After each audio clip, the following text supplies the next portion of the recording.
Joining me is a gentleman who is no stranger to 100 Huntley Street and a good friend of the ministry. Michael Bell is founder and president of Managing God's Money, author of 5 books, speaker, and former senior executive of Alcan, Inc. In the 1990s, Michael worked in Japan during the bubble economy, returning to Canada shortly before that economy plunged into recession. Michael says for the past 15 years, he has watched the Japanese government's unsuccessful attempt to return to their economy to the pre-bubble period. And so, he is concerned with our approach to handling our financial crisis. Michael, welcome. Thank you. Thank you. Michael, according to a recent Gallup poll, the most important financial problem facing families today is not having enough money to make ends meet. Why? Because we have been living beyond our means.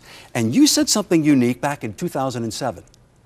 In 2007, I was very concerned because what's called the subprime mortgage was peaking.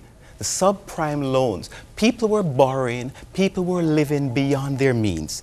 For example, it's not about how much money we earn, it's about how much money we spend. Mike Tyson earned $300 million in his career, but he was spending $400,000 a month and he went bust. In 2007, the issue was people were looking at affordability and defining it this way. If the merchant says, I can get the goods, I can afford it. So if it's no money down and I can take the goods, I can afford it. But really, affordability should be defined based on income. Our income should set our lifestyle. So when we speak about money management, we really should be talking about lifestyle management. If I have to borrow, I can't afford it. We need those words, and we've put those words aside. It means, therefore, that we need God's PhD.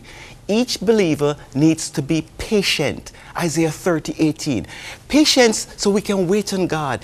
You know what? There's a lifestyle and there is a life cycle. If I've just graduated from college, I cannot and I should not be expecting $1 million home.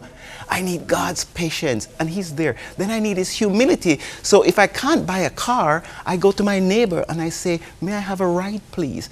If I can't buy a washing machine, I go to my neighbor and say, I'm in a bind this month. The bottom line is we need to be humble, and also we need dependence.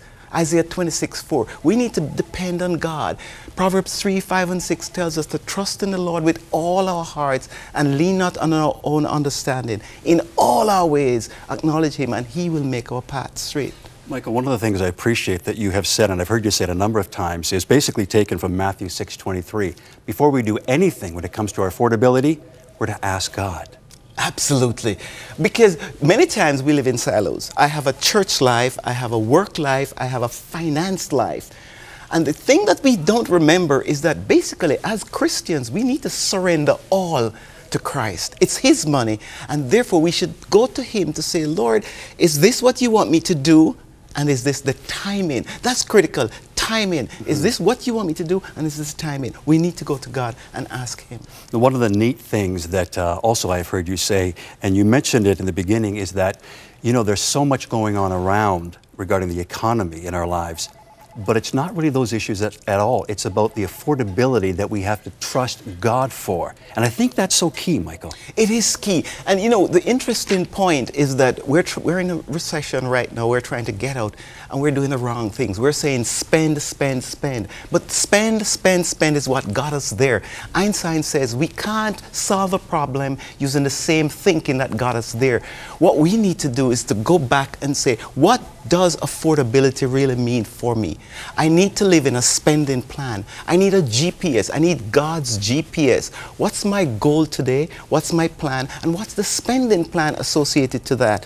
We cannot afford to live the lifestyle that we hear the news media and the advertising tell us that we should be living. We just can't do that. Michael, thank you so much for your wise insight on managing God's money. I want to thank our viewers for your financial support as well as we endeavor to take God's truth into a changing world. Back to you, Ron and Ann.